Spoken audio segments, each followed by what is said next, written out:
নমস্কাৰ প্ৰিয় দৰ্শক আপোনালোকৰ সকলোৰে জ্ঞাত যে ঔপনিৱেশিক আমোলাৰ পৰা স্বৰাজোত্তৰ ৭০টা বছৰে অসমৰ ভূমি সমস্যা এতিয়াও সমস্যা হৈয়ে আছে আমি সকলোৱে জানো যে ঔপনিৱেশিক আমোলত ব্ৰিটিছ শাসকসকলে অসমীয়া ৰায়তৰ ওপৰত অধিক খাজনা আৰোপ কৰিছিল যাৰ ফলত হাজাৰ হাজাৰ অসমীয়াই মাটি ইস্তফা দিব লগা হৈছিল যে এইবিলাক মাটি আমি ৰাখিব নোৱাৰো আমি ইমান খাজনা ভৰিব নোৱাৰো ইয়াৰ পৰৱৰ্তী অৱস্থাত ঔপনিৱেশিক শাসকে বিস্তৃত উৰ্বৰা ভূমিখণ্ডত চাহ বাগিচা স্থাপন কৰিলে আৰু খিলঞ্জীয়াৰ বাবে থাকি গ'ল মাত্ৰ খালি খেতি কৰিবলৈ নদীৰ কাষৰ মাটিবোৰ আৰু হেয়া যোৱা ৭০টা বছৰে প্ৰতিদিনেই গৰাখহনীয়াত আক্ৰান্ত আৰু গৰাখহনীয়াই আমাৰ মানুহক দৈনিক সৰ্বশান্ত কৰিছে দৈনিক গৃহহীন কৰিছে এওঁলোক ক'ৰ পৰা উঠি কলৈ যাব সেই উত্তৰহীন প্ৰশ্নই জাতিটোক আজিও খেদি ফুৰিছে তেনে অৱস্থাতে তিনিচুকীয়াৰ ডিসি কাৰ্যালয়ৰ সন্মুখত উপায়ুক্ত কাৰ্যালয়ৰ ওচৰত লাইকা দধিয়া নামৰ দুটা চাপৰিৰ অধিবাসীসকলে বাসিন্দাসকলে যোৱা ৮ দিন ধৰি অৱস্থান কৰিছে আপোনালোকে গ্ৰাফিক্সত দেখিব একেই ভূমিৰ সমস্যা তিনচুকীয়া জিলাৰ লাইকা দধিয়া চাপৰিৰ ২০০০ লোকে যোৱা ৮ দিন ধৰি দিনে নিশাই অৱস্থান কৰিছে তিনিচুকীয়াৰ উপায়ুক্তৰ কাৰ্যালয়ৰ সমীপত এই অৱস্থান দিনে নিশাই চলিছে সিংগুৰ সীমান্তৰ এমহীয়া সেই আন্দোলনৰ দৰেই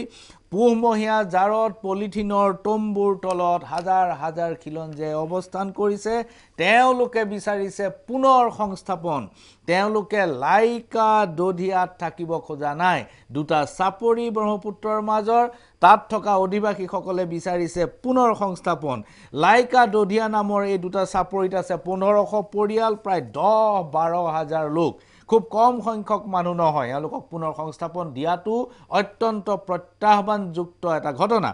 লাইকা দধিয়াৰ লোকসকলে দীৰ্ঘদিন ধৰি পুনৰ সংস্থাপনৰ দাবীত আন্দোলন চলাই আছে এটো আজিৰ নহয় ৭০ৰ দশকৰ প্ৰায় লাইকা দধিয়াৰ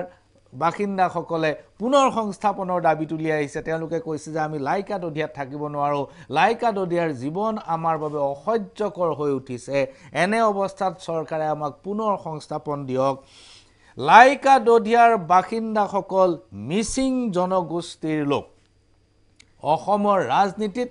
মিচিং সম্প্ৰদায়ৰ বহুত শক্তিশালী ক্ষমতাশালী নেতা আছিল আৰু আজিও আছে প্ৰয়াত ললিত চন্দ্ৰ দলেৰ পৰা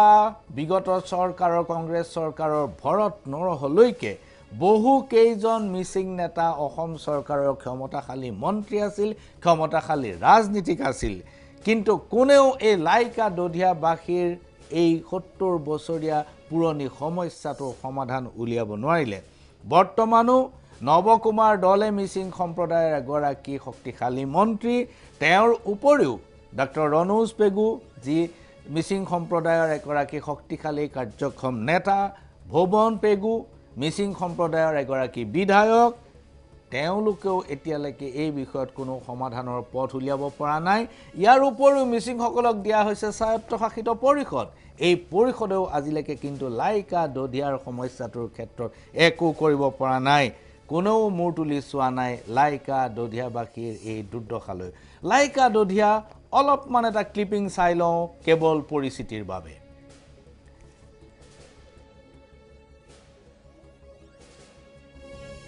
মধ্য ইংৰাজী বিদ্যালয় এইখন খহি গ'ল এইখন ৬০ চনত স্থাপিত হৈছিল আৰু ৭৮ চনত এইখন স্কুল গাহৰি উঠি গৈছে বানৰ পিছত খৰালি দিনত বান শুকুৱাৰ লাইকা দধিয়াৰ জনজীৱন মিচিং সকলৰ চাংঘৰ ঐতিহ্যপূৰ্ণ চাংঘৰ তেখেতসকলৰ এটো পৰম্পৰাগত গৃহ নিৰ্মাণ শৈলী তাৰ মাজতেই নিৰ্মাণ কৰিছে মঞ্চ তাৰ মাজতেই নিৰ্মাণ কৰিছে নামঘৰ কিন্তু সকলোৰে অৱস্থা জৰা জীৰ্ণ আৰু কোনো স্থায়ী ইয়াত কনষ্ট্ৰাকচন নিৰ্মাণ ইয়াত সম্ভৱ নহয় কাৰণ বানৰ সময়ত লাইকা দধিয়া পানীৰ তলত থাকে আৰু খৰালি পুনৰ উঠে পুনৰ সংস্থাপনৰ দাবী এই ধৰণেই চলি আছে ব্ৰহ্মপুত্ৰৰ মাজৰ ডিব্ৰু ডাঙৰী নদী আৰু ব্ৰহ্মপুত্ৰৰ মাজৰ এই বিশাল চাপৰি অঞ্চলত আছে প্ৰায় 12,000 লোক প্ৰায় 1500 পৰিয়াল আছে আৰু দাবী উঠিছে যোৱা 70টা বছৰে দাবী উঠিছে এওঁলোকৰ পুনৰ সংস্থাপনৰ সেয়া আছিল লাইকা দধিয়াৰ ছবি কোনেও গুৰুত্ব নিদিয়া লাইকা দধিয়াৰ আন্দোলন আৰম্ভ হৈছিল যোৱা শতিকাতে এটো যোৱা 20 বছৰৰ ঘটনা নহয় যোৱা শতিকাতে লাইকা দধিয়াৰ পুনৰ সংস্থাপনৰ আন্দোলন আৰম্ভ হৈছিল এই আন্দোলনটোৰ মূলতে আন এটা ঘটনা আছে 1950 চনৰ 15 আগষ্টত আৰম্ভ হোৱা বৰ ভূঁইকঁপৰ পিছতে অসমত নতুন নতুন সমস্যাৰ সৃষ্টি হৈছিল অসমৰ যি টপোগ্ৰাফি অসমৰ যি ভূখণ্ডৰ উপৰিখণ্ডৰ অৱস্থান এই অৱস্থানৰ বহু সালসলনি হৈছিল আৰু তেতিয়াৰ পৰাই আমাৰ গ্ৰছ ডমেষ্টিক প্ৰডাক্ট আৰু পাৰ কেপিটা ইনকাম জনমূৰি আয় 50ত যিটো আছিল 70লৈ সি নাথাকিল এই বৰ ভূঁইকঁপে আমাক বহুখিনি দুৰ্দশাৰ মাজলৈ ঠেলি দিলে বৰ ভূঁইকঁপে প্ৰায় 3000ৰো মানুহৰ প্ৰাণ ললে বহু গৃহহীন হল আৰু এই বৰ ভূঁইকঁপটোৱে হৈছে লাইকা দধিয়াবাসীৰ আজিৰ দুৰ্দশাৰ মূল এই বৰ ভূঁইকঁপত তেতিয়াৰ অবিভক্ত লখিমপুৰ জিলা অৰ্থাৎ বৰ্তমানৰ ডিব্ৰুগড় তিনচুকীয়া লখিমপুৰ ধেমাজি এই চাৰিখন জিলা লগলগাই তেতিয়া লখিমপুৰ জিলাখন আছিল আৰু এই অবিভক্ত লখিমপুৰ জিলাৰ ৰহমৰীয়া মৌজা আৰু মুৰকং চেলেক একেবাৰে অন্তিম পূবৰ অন্তিম সীমা অৰুণাচলৰ ওচৰত সেই মুৰকং চেলেক আৰু ৰহমৰীয়াৰ বহু গাঁও ধ্বংস হৈ গ'ল বহু মানুহ গৃহহীন হৈ গ'ল গাত একোটা হল ৰাস্তাৰ ওপৰতে যিটো দুজন মানুহ থিয়ই তাত পুতিব পৰা অৱস্থা নিচিনা গাত হল বুলি কথা আছে বহুত কথা আমি শুনিছিলো গতিকে এনে অৱস্থাত মুৰকং চেলেক আৰু ৰহমৰীয়া মৌজাৰ এই মানুহখিনি মিচিং সম্প্ৰদায়ৰ মানুহখিনি তেতিয়াই বৰ ভূঁইকঁপত বিধ্বস্ত হৈ লাইকা দধিয়া নামৰ এই চাপৰিটোত আশ্ৰয় লৈছিল আহক সেই সময়ৰ 1950ৰ বৰ ভূঁইকঁপৰ চেহেৰাটোনো কেনেকুৱা আছিল সেই সময়ৰ ধ্বংসযজ্ঞ কেনেকুৱা চলিছিল সেই সময়ৰ কেমেৰাৰে সেই সময়ৰ ছবিৰ কোৱালিটিৰে আমি অকমান চাই লওঁ 1950ৰ বৰ ভূঁইকঁপৰ ছবি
পঞ্চাছ চনৰ বৰ ভূঁইকঁপৰ